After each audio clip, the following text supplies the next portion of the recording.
परमेश्वर के वचन की ओर जाएंगे। और पिछले सप्ताह से उससे पहले सप्ताह हम लोग फल लाने से संबंधित बातचीत कर रहे थे, किस रीति से हमें फल लाना है। और यूहन्ना 15:16 के अनुसार हम लोग बातचीत कर रहे थे कि तुमने मुझे नहीं चुना परंतु मैंने तुम्हें चुना और इसलिए चुना कि तुम जा करके फल लाओ। मतलब प्रभु यीशु मसीह का हमें चुनने का एक ही एक मकसद है कि वो हमारे जीवन से फल की आशा करता है ना। वो चाहता है कि हम फल लेकर के आए और एक दिन उनके पास जा करके हमारे फलों का हिसाब देना पड़ेगा। और मैं बतलाने का प्रयास कर रहा था कि 15:8 यूहन्ना 15:8 कि मेरे पिता की महिमा इसी से होती है कि तुम बहुत सा फल लाओ। और बहुत सारी बातों को हम लोग बातचीत कर रहे थे और मैंने कहा भी था कि इसी से संबंधित हम लोग शिक्षाओं को हम लोग आगे लेकर के जाएंगे। और आज हम लोग सीखेंगे कि मतलब हमें क्या फल लेकर के आना है। फल तो लाना है तो कोई हम जा करके ठेला से, बाजार में जा करके ठेला से आम और अमरूद और ये सब लीची और केला ले करके आए और हम दिखा दें कि ये फल है, या अपना बगीचा से हम ला करके दिखाएं और कहें ये फल है। क्या फल लेकर के आए, लगातार हम लोग कैसे फल लाना है, क्या फल लाना है, क्यों फल लाना है ना, हम लोग सीखने का प्रयास करेंगे। लेकिन आज जबकि परमेश्वर का वचन कहता है फल लाओ, तो हम क्या फल लाएं हम लोग बातचीत करेंगे। और समय नहीं है। और मत्ती 12:33 को जब हम पढ़ते हैं तो वहां पर लिखा है कि पेड़ की पहचान जो है वो फलों से ही होती है।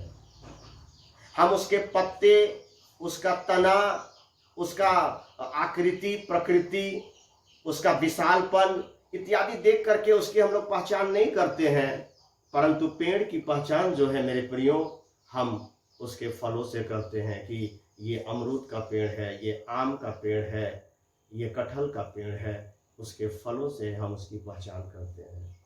यदि हमारे जीवन में फल नहीं है तो हमारी पहचान आज नहीं है।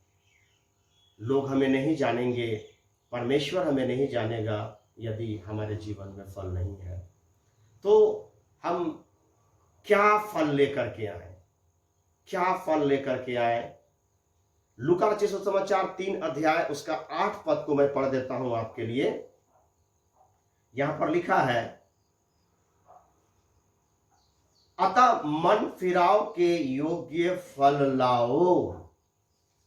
क्या फल लाएं, क्या फल लाएं, क्या फल लाएं। तो सबसे पहला है यहां पर मन फिराव के योग्य फल लाओ। हमने प्रभु यीशु मसीह को ग्रहण किया है, हमने मन फिराया है, तो मन फिराव के योग्य फल लाना है।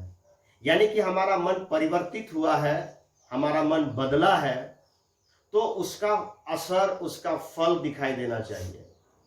बाकी के सोच विचार, बाकी के जीवन और बाकी के एक्टिविटीज से हमारा जो मन फिराव के योग्य फल लाओ, यानी कि एक अलग ही हमारा कहेंगे सारा चीज दिखाई देना चाहिए। लोगों को है ना पता चलना चाहिए, है ना, कि ये लोग अलग लोग हैं। अभी हम लोग आराधना शुरू कर रहे हैं और हमारे पड़ोस में नीचे साइड में जहाँ पर बहुत अधिक हड़िया बिक्री होता है, वहाँ से कुछ लोग आ करके, वहाँ पर कुछ समस्याएं हैं, तो वहाँ पर से आ करके उन लोगों ने कहा कि एक व्यक्ति है रात भर सो नहीं पाया है, बहुत परेशान है। और वहाँ पर मतवार लोगों का जमावड़ा लगा हुआ होता है, जुआड़ियों लोग का जमावड़ा लगा हुआ होता है। और वहाँ से आकर के है ना प्रार्थना के लिए निवेदन दिया गया कि कैसे करेंगे। हम लोग बोले आराधना के बाद हम लोग बात करेंगे। तो कहने का मतलब है कि ये सारी चीज़ों को बोलने का मतलब है कि मन फिराव के योग्य फल लाने का मतलब है कि दिखना चाहिए। हम लोग को पता नहीं चला कि भाई वैसा मतलब शराब के अड्डा में, हड़िया के गोदाम में कैसे इन लोगों को पता चला कि ये लोग प्रार्थना करने वाले लोग हैं, ये लोग प्रार्थना कर देगा तो ठीक हो जाएगा, है ना। कोई उनको बताया कि पानी लेकर के जाइएगा, वो लोग आशीष कर देगा, फूंक देगा और ठीक हो जाएगा। तो वचन बोलता है कि मन फिराव के योग्य फल लाना चाहिए। यानी कि हमें बताने की जरूरत तो है, लेकिन लोगों को, है ना, पता चलना चाहिए कि ये लोग मन फिराया हुआ लोग हैं, ये लोग अलग लोग हैं, ये लोग फर्क लोग हैं, संसार से अलग लोग हैं। सो प्रभु का हम धन्यवाद देते हैं। मन फिराव के योग्य, है ना, फल लाना है। आगे हम देखते हैं कुलुसी 1 का 10 पद को जब हम पढ़ते हैं, कुलुसी 1 अध्याय और उसका 10 पद में ऐसा लिखा है, मेरे साथ में आप पढ़िएगा। वहां पर ऐसा लिखा है, ताकि तुम्हारा चाल चलन प्रभु के योग्य हो और वह सब प्रकार से प्रसन्न हो और तुम में हर प्रकार के भले कामों का फल लगे। क्या फल लाना है भैया? तो सब प्रकार के भले कामों का फल। हमारे जीवन में केवल कलीसियाई एक्टिविटी, केवल प्रार्थना, संगति और कलीसिया का जो गतिविधि है, उसके अलावा वो तो कलीसिया तक ही सीमित रह जाएगा, केवल कलीसिया के लोग जान पाएंगे। लेकिन यहां वचन कहता है कि सब प्रकार के भले कार्यों का फल, यानी कि आपके जीवन में भलाई दिखना चाहिए, लोगों की सेवा करना, लोगों का भलाई करना, उसमें आप तत्पर रहना चाहिए, है ना। उन कामों को, आपके भले कामों को परमेश्वर फल के रूप में देखता है। और वचन में यह भी लिखा है, याकूब की पत्री 4 अध्याय 17 पद में ऐसा लिखा है कि तुम भलाई कर सकते हो और नहीं करते हो तो यह क्या है? पाप है। फिर से एक बार, याकूब 4 का 17 में लिखा है, तुम भलाई कर सकते हो और नहीं करते हो तो वो क्या है? पाप है। हमारे पास बहुत सारा अवसर आता है लोगों की सेवा करने का, लोगों का भलाई करने का बहुत सारा अवसर आता है, लेकिन आज वचन बतलाता है कि अंत के दिनों में लोग स्वार्थी हो जाएंगे। ये दूसरे लोगों के बारे में नहीं लिखा हुआ है मेरे प्रियो, बल्कि ये विश्वासियों के बारे में लिखा हुआ है, कलीसिया के लोगों के बारे में लिखा है कि लोग स्वार्थी हो जाएंगे। आज सही में देखा जाए तो जहां पर मदद करने की बात होती है, जहां पर देने की बात होती है, जहां पर, है ना, कहेंगे सेवा कार्य की बात होती है, विश्वासी अपने आप को सबसे पीछे के कतार में रख लेता है। लेकिन परमेश्वर से आशीष पाने की बात होती है तो सबसे पहला लाइन में वो अपने आप को खड़ा करने का प्रयास करता है।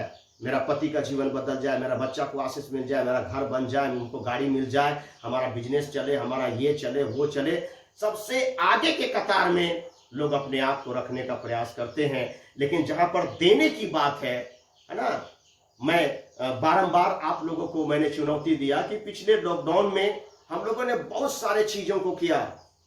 हमारे आजू बाजू में लोग बीमार हैं, पैसे के अभाव में वो दवाई नहीं खरीद पा रहे हैं, उनके पास काम धंधा नहीं है, खाना नहीं है। हमको कैसे नींद आ जाता है जबकि हम विश्वासी हैं। आज विश्वासी लोग अपने आप को सीमित कर लिए हैं, किसी से कोई मतलब नहीं है, केवल अपना परिवार, अपना पत्नी, अपना पति, अपना बाल बच्चा, किसी से कोई मतलब नहीं है।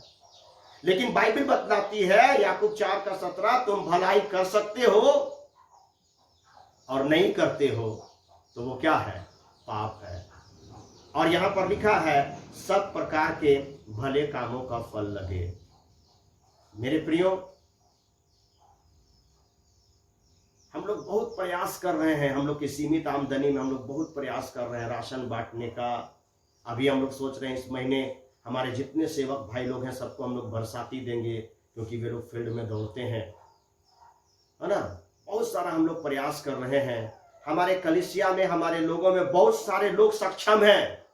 500, 1000, 2000, 3000 उनके लिए कुछ नहीं है। पिज्जा, बर्गर और पार्टी में उन लोग का पैसा चला जाता है। लेकिन परमेश्वर के सेवकों के लिए, है ना, कलीसिया में अभी हम लोग विधवाओं के लिए हम लोग प्रयास कर रहे हैं कि कम से कम विधवाओं को हम लोग, है ना, सहायता करें। 21 विधवाओं को हम लोग राशन दिए, लेकिन कुछ समय तक उनके लिए मदद करने के लिए हम लोग कुछ प्रयास करें। तो हम लोग विधवाओं के लिए पेंशन के लिए हम लोग प्रयास कर रहे हैं कि हर महीना उनको कुछ राशि प्रदान किया जाए। अनाथों का और हम लोग सेवकाई को और बृहद करने के लिए हम लोग प्रयास कर रहे हैं। हमारे सेवक भाई लोगों के लिए हम लोग प्रयास कर रहे हैं कि कम से कम उनके पेट में अन्न रहेगा तो वे लोग क्या करेंगे और दौड़ेंगे। और ना ये कलीसिया के लिए हम बोल रहे हैं, बल्कि हमारे आजू बाजू जहां पर हम रहते हैं वहां पर जैसा हम मदद कर सके, है ना, सब प्रकार के भले कामों का फल लगे। आप परमेश्वर के बेटा हैं, आप परमेश्वर की बेटी हैं, परमेश्वर आपको खिलाएगा ही, परमेश्वर आपको पहनाएगा ही, परमेश्वर आपकी जरूरतों की पूर्ति करेगा ही। लेकिन यहाँ पर दायित्व है कि हमें दूसरों के लिए भलाई करना है, जो हमारे आंखों के सामने, है ना, दिखाई दे रहा है। अगर हम नहीं करते हैं तो लिखता है ये पाप है। तीसरी बात, है ना, इब्रानी, है ना, में हम लोग जाएंगे, लेकिन उससे पहले, है ना, बहुत सारे लोग हम क्या कर रहे हैं पास्टर क्या जानता है, हम बहुत कर रहे हैं। जब हम लोग भलाई की बात करते हैं, दान दशवांश देने की बात करते हैं, तो कई लोगों का एक्टिविटी नहीं पता चलता है, तो लोगों को लगता है कि उनको क्या मालूम है हम लोग क्या कर रहे हैं। लेकिन मैं आपको बतलाना चाहता हूं, है ना, कि जैसे एक, है ना, 500 का नोट है, जैसे मान लीजिए कि वो जाली है और वो इधर उधर वो इस्तेमाल हो रहा है, सब्जी दुकान में, बाजार में, अन्य जगह में वो इस्तेमाल हो रहा है ना, जगह जगह में वो जा रहा है। लेकिन अंततः जब वो बैंक में आता है ना, यहाँ वहां से सब लोग उसको ये कर रहे हैं, इस्तेमाल हो रहा है ना, लेकिन जब वो बैंक में आता है तो वो पैसा क्या हो जाता है, रिजेक्ट हो जाता है। मेरे कहने का मतलब है कि हम जो कुछ भी करते हैं या जो कुछ भी कर रहे हैं तो वो कलीसिया से जुड़ा हुआ होना चाहिए। आपकी कलीसिया को मालूम होना चाहिए कि आप क्या कर रहे हैं, है ना, आप कहाँ आराधना कर रहे हैं, कैसे आराधना कर रहे हैं, किसके साथ आराधना कर रहे हैं, आपका ऑफरिंग कहाँ जा रहा है, आपका टाइथ कहाँ जा रहा है, आप अगर कुछ और कहीं पर भेजते हैं, कुछ करते हैं, आपकी कलीसिया को मालूम होना चाहिए। क्योंकि वो 500 का नोट कई जगह इस्तेमाल हुआ, यहाँ वहां, लेकिन जब लेखा देने की बात आई तो वो रिजेक्ट हो गया, बैंक ने उसको रिजेक्ट करार दे दिया।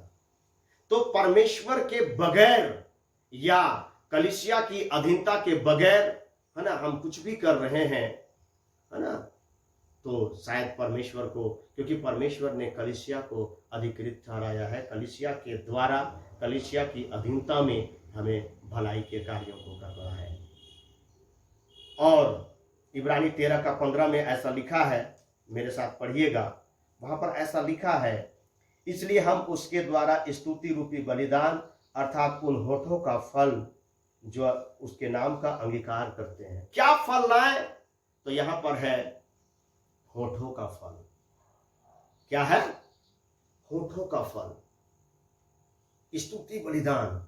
जब कभी हम लोगों के सामने इकट्ठा हो तो हम धन्यवाद दें, हम स्तुति करें। वचन भी कहता है तुम में कोई दुखी हो तो प्रार्थना करे, आनंदित हो तो स्तुति के भजन गाए। मैं कई परिवारों में जा करके मैंने काउंसलिंग किया कि भजन संहिता 15 अध्याय कहता है कि निंदा बोलना तो दूर, निंदा सुनना भी क्या है, पाप है। हम उसके तंबू में नहीं रह पाएंगे अगर हम निंदा सुनते हैं। होठों के फल लिखा है यहां पर, क्या फल लेकर के आए, तो होठों का फल, यानी कि हमारे होठों से हम क्या करते हैं, एक ही सोता से मीठा जल और खारा जल दोनों नहीं हो सकता है। हम विश्वासी हैं तो हम चिकनी चुपड़ी बातें, निंदा की बातें, कई प्रकार के कड़वाहटों को हम लेकर के रखे हैं अपने जबान में, इसके पास उसके पास उसके पास। उसके बाद उसी मुंह से हम धन्यवाद देते हैं, उसी मुंह से हम प्रार्थना करते हैं, उसी मुंह से हम स्तुति करते हैं, है ना, वो कबूल नहीं होगा। होठों का फल, है ना, कई विश्वासियों के, है ना, मुंह से गंदी गंदी गालियां निकलती है ना, पता नहीं चलेगा कि विश्वासी है कि क्या है। और वचन बोलता है कि होठों का फल, उसी मुंह से हम स्तुति करेंगे, उसी मुंह से हम धन्यवाद करेंगे, उसी मुंह से हम परमेश्वर की महिमा करेंगे, है ना। वचन कहता है एक ही मुंह से खारा जल, एक ही सोता से खारा जल और मीठा जल नहीं निकलता है। तो होठों का फल, है ना, हमारे जीवन में होना चाहिए। पड़ोसी की निंदा या किसी की भी निंदा करना तो क्या, है ना, सुनना भी नहीं है। भजन संहिता 15 के अनुसार हम क्या फल लाएं, क्या फल लाएं, क्या फल लाएं। मेरे प्रियो, मन फिराव के योग्य फल लाओ। सब प्रकार के भले कामों का फल लेकर के आओ। और तीसरा हम लोग सुन रहे थे, होठों का फल लेकर के आओ। और चौथा अंतिम बात बता करके हम अंत करेंगे, है ना। फिलिपी उसका 1 अध्याय उसका 11 पद में ऐसा लिखा है। फिलिपियों की पत्री उसका 1 अध्याय और उसका 11 पद में ऐसा लिखा हुआ है, मेरे साथ आप पढ़िएगा। उसमें लिखा है, और उस धार्मिकता के फल से जो यीशु मसीह के द्वारा होते हैं भरपूर होते जाओ, जिससे परमेश्वर की महिमा और स्तुति होती रहे। और उस धार्मिकता के फल, क्या लिखा हुआ है? धार्मिकता के फल, है ना। बहुत सारी चीजें हम यहां पर देख रहे हैं मेरे प्रियो, है ना। सेवकाई में जो जिम्मेवारियां हैं, उस धार्मिकता को हमें पूरा करना। यीशु मसीह जब बपतिस्मा ले रहा था यूहन्ना के सामने, यूहन्ना ने उसको मना किया, तो वो बोलता है इसी रीति से सब धार्मिकता को पूरा होने दे। हमारे जो उत्तरदायित्व हैं, जो भी हैं, उनको हमको पूरा करने की जरूरतें हैं। और कैसे फल लाएं, मैं यहां पर लिखा हूं, कैसे फल लाएं, उसको बोल करके हम लोग प्रार्थना करके अंत करेंगे, है ना। फल लाएं हम सीख रहे थे, क्या फल लाएं हम लोगों ने बतलाया आपको, और अभी कैसे फल लाएं, है ना। तो मैं बतलाना चाहता हूं कि हमारे पास भी किसी न किसी के माध्यम से सुसमाचार, गवाही और वचन पहुंचा है। हम विभिन्न परिस्थिति में थे, बीमार थे, किसी ने हमारे लिए प्रार्थना किया, कोई किसी ने हमारे लिए बहुत मेहनत किया, आंसू बहाया, है ना, और हमारे पास सुसमाचार पहुंचा, है ना। तो अब हमारी जिम्मेवारी है, क्योंकि प्रेरित 1 अध्याय 8 पद कहता है कि जब पवित्र आत्मा तुम पर आएगा तो पहले यरूशलेम, यानी कि अपने स्थान में जहां पर हम रहते हैं, जिस एरिया में, है ना, उसके बाद यहूदिया, सामरिया, फिर पृथ्वी के छोर तक तुम मेरे गवाह होगे, कहता है। तो हम कैसे फल लेकर के आए? जब हमने परमेश्वर के वचन को पाया, जब हमने चंगाई को पाया, जब हमने शांति को पाया, जब हमने उद्धार को पाया, तो हमारे यहोवा शालोम मिनिस्ट्री का कहेंगे जो कथन है ना, यीशु के द्वारा प्राप्त शांति को दूसरों तक पहुंचाना, अपने तक सीमित नहीं रखना। जैसा कि वो सामरी स्त्री, है ना, जब वो यीशु के द्वारा उस उद्धार को पाई, यीशु ने कहा जो जल मैं तुझे देता हूं, है ना, उसको जब तुम पिएगी तो तू प्यासी नहीं रहेगी, परंतु तेरे अंदर से जीवन का जल की नदियां उमड़ पड़ेगी। यानी कि कई लोगों का प्यास जो है तेरे द्वारा बुझेगा, है ना। तो मेरे प्रिय, आज हम शांति पा लिए हैं, आज हम उद्धार पा लिए हैं, चंगाई पा लिए हैं, बरकत पा लिए हैं, आशीष पा लिए हैं, और उसको हम थाम करके रखे हैं। कैसे हम फल लाएं? कहने का मतलब है कि यरूशलेम, यहूदिया, है ना, सामरिया और पृथ्वी के छोर तक हमें इस्तेमाल होने की जरूरत है। आपको देखना चाहिए, आपको गौर करना चाहिए। मैं कई बार कहता हूं कि मैं जो हमारा सीमित सेवकाई है उसमें भी मैं ये कर सकता हूं। जितने हमारे विश्वासी लोग हैं उनके पास जा करके हम लोग कर सकते हैं, लेकिन है ना, हर सप्ताह आप देखिएगा कि हम लोग नए नए स्थानों में जाते हैं।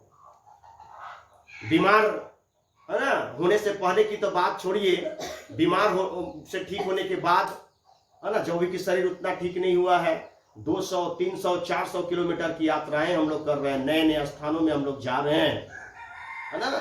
पिछले सप्ताह हम लोग गए कुरुमगढ़ के जंगल, जहां पर पूरा दहशत, लोग बोलते हैं बाप रे, बारूदी सुरंग, ये सुरंग, लेकिन वहां पर हम लोग जा करके टिके, रुके। रात के 10 बजे तक हम लोग जंगल में जा करके हम लोगों ने लोगों से मिला, विजिटिंग किया। यानी कि पृथ्वी के छोर तक हमें एक जगह में सीमित नहीं रहना है, एक कलीसिया, 2 कलीसिया, एक परिवार, 2 परिवार, है ना, डींगे नहीं मारना है, बल्कि वचन बोलता है पृथ्वी के छोर तक, एक गांव, दूसरा गांव, दूसरा ब्लॉक, है ना, दूसरा जिला, दूसरे राज्य तक। और अगर हम समर्पित रहेंगे, परमेश्वर हमें दूसरे देश तक भी लेकर के जाएगा। तो हमें कैसे फल लाना है ना, हमें क्या करना है? हमें लोगों तक जाना है। चेले लोग भी, है ना, चेले लोग भी जब सेवकाई को शुरू किए, उस समय का जो साम्राज्य था, रोमी साम्राज्य, बहुत कट्टरपंथी साम्राज्य था, सेवकाई करना बहुत मुश्किल था। लेकिन इब्रानी को जब हम पढ़ते हैं, उसका 11 अध्याय 33 पद को जब हम पढ़ते हैं, तो वहां पर लिखता है कि लोग तितर बितर हुए, है ना, तितर बितर हुए, उससे पहले बहुत सताहट हुआ, बहुत परिस्थिति हुआ, लेकिन चेले लोग एक जगह स्थिर नहीं रहे, है ना। चेले लोग फैले। कल हम लोग, है ना, भारतीय मसीह दिवस मना रहे थे। हमारा उसी क्रम में हमारे देश में भी यीशु मसीह का चेला थोमा आया। जब चेले लोग तितर बितर हुए, कोई कहाँ गया, कोई कहाँ गया, कोई कहाँ गया, उसी समय हमारे देश में, है ना, यीशु मसीह का चेला थोमा आया, केरला के, है ना, राज्य में। और उस थोमा के आने से, है ना, वहाँ पर सुसमाचार आया, गवाही आई, वहाँ पर कलीसिया खड़ी हुई। और आज देखिए उसी के माध्यम से आज पूरे भारत वर्ष में, है ना, कलीसियाएं पाई जाती हैं, सेवकाई पाई जाती है मेरे प्रियो। तो हम नहीं चाहेंगे, हम नहीं मदद करेंगे, तो अभी भी बहुत सारे लोग नहीं सुने हैं परमेश्वर के वचन को, लोगों तक वचन नहीं पहुंचा है। कैसे कैसे लोग उद्धार पाएंगे?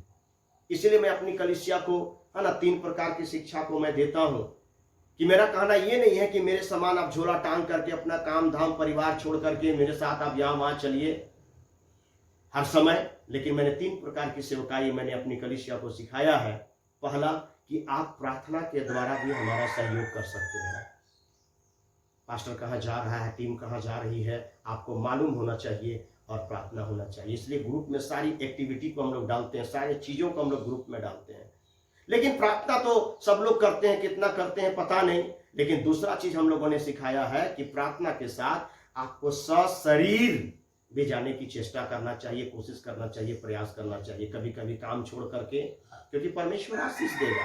हमारा प्रदीप भाई अभी लगातार जितनी बार हम लोग जा रहे हैं, मुझे लगता है 7 बार 8 बार हम लोग, है ना, प्रदीप भाई अपना काम छोड़ करके, कई बार अपना गाड़ी लेकर के, उसके साथ रोशन भाई और कई लोग हैं जो कि मेरे साथ में यात्राएं कर रहे हैं। तो साथ में जा करके, कल एक भाई से हमारी बात हो रही थी, बोली सॉरी हम नहीं जा पाएंगे। मैंने कहा आपका पैसा, आपका चंदा, आपका दान, है ना, हमारे साथ जाएगा यदि आप चाहेंगे, क्योंकि वचन कहता है भविष्यद्वक्ताओं की मदद करने वाला भविष्यद्वक्ताओं से आशीष पाएगा। ठीक है, आप घर में बैठ करके प्रार्थना कर रहे हैं, साथ में जा नहीं पा रहे हैं, लेकिन नए जगहों में जाने के लिए बहुत सारे खर्चे होते हैं। पर्सनल गाड़ी में जा रहे हैं, तेल लगता है, नाश्ता लगता है, ये लगता है, वो लगता है, बहुत सारी बातें हैं मेरे प्रियो, है ना। हमें कैसे फल लेकर के आना है? कोई आप तक सुसमाचार पहुंचाया, कोई आप तक गवाही ला करके छोड़ दिया। ये सुसमाचार और गवाही रिले दौड़ के समान है, जो लकड़ी का टुकड़ा ला करके, है ना, एक दूसरे को दिया जाता है, वो भाग करके दूसरे को देता है, वो भाग करके दूसरे को देता है, वो भाग करके दूसरे को देता है। उस तरह से, है ना, ये, है ना, सुसमाचार जो है हमारे हाथों में दिया गया है, हम उस लकड़ी को अपने पास रख करके मटिया दिए हैं, अपने काम में इतना बिजी, अपने परिवार में इतना बिजी, है ना, हम फल के लिए हम चिंता नहीं कर रहे हैं। लेकिन ध्यान से सुनिए, यहां पर साफ साफ लिखा है ना, कि तुमने मुझे नहीं चुना परंतु मैंने तुम्हें चुना, और इसलिए चुना कि तुम जाकर के क्या करो, फल लाओ और तुम्हारा फल बना रहे। मेरे प्रियो, 3-4 बातों को मैंने आपको बतलाया, है ना। होठों का फल, सब प्रकार के भले कामों का फल, उसके बाद में मैंने धार्मिकता का फल मैंने बतलाया, और मन फिराव के योग्य फल मैंने बतलाया। यीशु मसीह बोलता है फल लेकर के आओ, देखो कल। और आइए हम अपनी आंखों को बंद करें और हम प्रार्थना करें, प्रभु मुझे फल लाना है, प्रभु मुझे फल लाना है, प्रभु मेरी सहायता कर प्रभु, है ना। मैं फल रहित जीवन जीना नहीं चाहता हूँ, प्रभु मेरी सहायता कर प्रभु। परमेश्वर इन वचनों के द्वारा हमें आशीष दे। God bless you.